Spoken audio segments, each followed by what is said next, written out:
Good morning mga kabasket. Kumusta po kayo? Yan.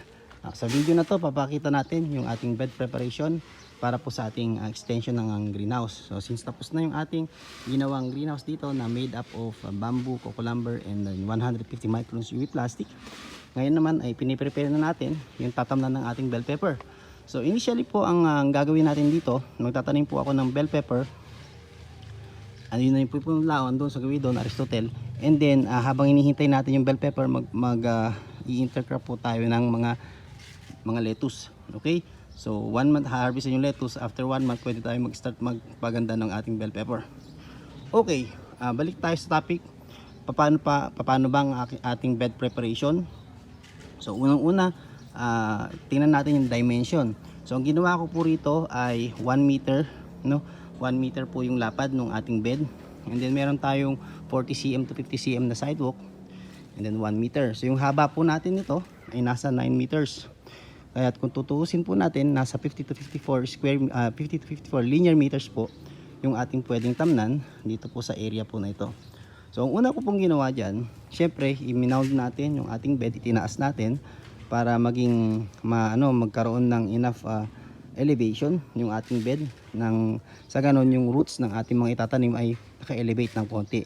Maganda po na naka-elevate yung bed, okay? Naka-raise yung bed to encourage yung aeration sa mga roots, okay? So pag dumikit po dyan sa gilid ng bed yung mga roots ng ating tanim, magpuproduce po siya ng panibagong baby roots, okay? I-stop po siya ang mga ugat po kasi kapag nahanginan, nag-i-stop siya, na-air prune siya. Pag na-stop siyang mag-grow, magpuproduce siya ng panibagong roots sa iba, sa loob. So in this case, na-encourage natin na mag-produce ng maraming roots yung ating halaman. Okay, so unang-una, syempre naglagay po tayo ng compost as a basal. So ang ginawa ko po rito, yung unang layer po ay compost, okay? And then naglagay po ako ng coco peat. So makikita nyo po rito, if you can look closely, yan, may mga coco peat po dyan. Yan, ayan, mga coco peat. Yan. So yung purpose po ng coco peat ay maging sponge siya dyan sa bandang gitna ng ating bed para pag nagdidilig ako ng mga nutrients, liquid concoction dyan po sa ibabaw, itatrap ng ating mga coco peat, i-sponge niya, sisipsipin niya para readily maging available para anytime pwedeng kuhaan naman, i-access ng roots ng ating mga halaman. After po ng coco peat, unang-una po compost. Yung compost po namin galing doon. Then coco peat, and then naglagay din ako ng uling dito, carbonized wood. Kung wala po kayong carbonized wood, pwede po kayong maghanap ng CRH or carbonized rice hull. Ang idea is, ito pong carbonized rice hull ay merong micronutrients, and at the same time nag-hold din po siya ng mga microbes. So may pag-aaral na pag sinilip niyo po ang mga carbonized wood or carbonized rice hull, napakarami pong kwarto nito para sa microbes ng inyong soil. So in this case, since nag-a-apply po tayo ng mga organic liquid fertilizer, makakapag-encourage tayo, makakagawa tayo ng mga hotel ng ating mga good microbes para anytime available po sa ating mga tanim. And then after po nun, naglagay din po tayo ng vermicast based organic fertilizer. Yan, yung pong itim yan na makikita nyo na yan, vermicast po yan, vermicast based organic fertilizer po yan. And then ito pong ina-apply ni Kuya Nelson, yan naman po ay guanopos. Yan. So yan po yung ating mga pangkondisyon ng ating lupa para mas maging maganda sa ating halaman yung magiging performance ng ating soil. So makikita nyo po, sa ibabaw lang po natin inilalagay, hindi natin i-mix dahil ang magiging konsepto po niyan, maglalagay po tayo sa ibabaw ng drip irrigation. So gagamitin natin yung gravity para ipasok sa loob yung mga microbes na nilalagay po natin dyan. Okay, so after po niyang malagyan ng mga fertilizer or mga soil conditioner, ang next pong gagawin is tatakpan po namin ito ng mulch. Okay, hindi pala, drip line setup muna. Maglalagay po tayo dito ng drip lines, I think mga 3 lines per bed. And then after nun, saka natin kukoveran naman ng mulch, plastic mulch. Okay, hindi pa dumarating ang ating weed mat, hindi pa dumarating sa in-order natin. So plastic mulch muna ang gagamitin natin in this case.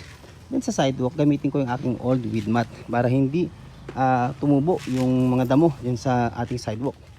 So yan guys yung yung ating day 0 ng preparation taniman ng ating bell pepper at lettuce intercrop. Okay, subukan na natin, simulan na para matamnan natin itong ating area at mag-generate siya ng ating income. Ang itatanim ko po rito ay yung ating Aristotle. So again, meron pong pinunla si tatay ng Aristotle na bell pepper na hindi niya po naitanim, kaya kinuha ko na lang. Yan. So ganito po yung kondisyon ng ating bell pepper. Medyo kumukulot yung dulo dahil po yan sa soil. Hindi yung yung fruit niya hindi makagalaw. Pero itatanim pa rin po natin, gaganda po yan. So makikita nyo po sa mga susunod na araw. Mga 1 week, 2 weeks, okay na po yan. Ito po ay pinunla niya noong 7:21. Ngayon po ay 10:05 na. So sabihin na po natin 7:30. So more than 2 months na po yan. O more than 2 months ba? 8, 9, more than 2 months na. So tingnan natin kung mapapaganda pa natin dito sa ating bed. Okay. So yun guys, yun muna ang aking may ibabahagi sa inyo na update dito sa ating greenhouse, no? I-document ko rin yung pagtatanim at yung progress katulad ng ginawa po natin dito sa ating pipino. Yan.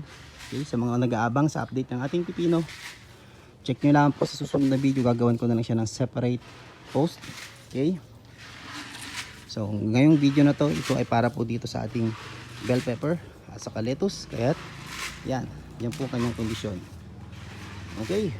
So dito po manggagaling yung ating drip lines or ating irrigation center. So kung mapapansin po ninyo, nakagawa na tayo ng irrigation setup. Yan, meron na tayong venturi na isinet up. So andun po yung ating main line. I-feed po natin dyan. Then ito na po ang magdi-distribute sa mga zone. So yan po yung ating bell pepper. Yung nauna, yan po yung kanyang kondisyon. Okay, ito yung ating pipino, zone 2, and then zone 3, zone 4 yung sa labas yung mga bed. Okay, so far so good mga kaibigan. Okay na tayo sa pipino. Hinihintay na lang natin ang harvest time yan. Simulan na natin yung ating bell pepper. So yan lamang muna ang maibibigay ko ngayong araw na ito, day 0 ng ating bell pepper sa greenhouse bell pepper na directly planted sa soil. At abangan nyo po ang mga susunod nating update. Kung hindi ka pa po nakapag-subscribe, ito na po yung best time to subscribe. Lalo na kung interested kang magtanim ng bell pepper, masusundan po ninyo yung progress.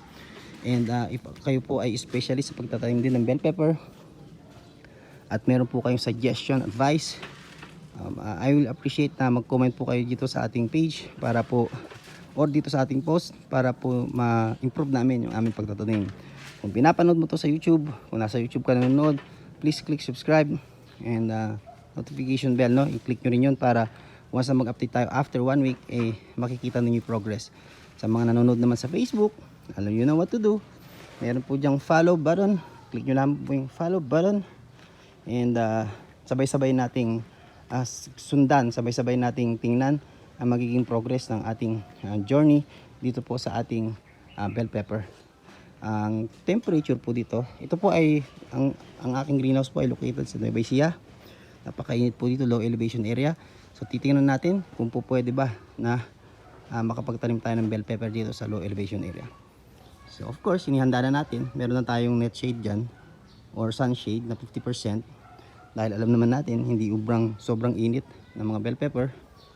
Zucchini, ang ginawa nating test. So far naman nagsusurvive yung ating zucchini. So I'm pretty sure magsusurvive din yung ating bell pepper.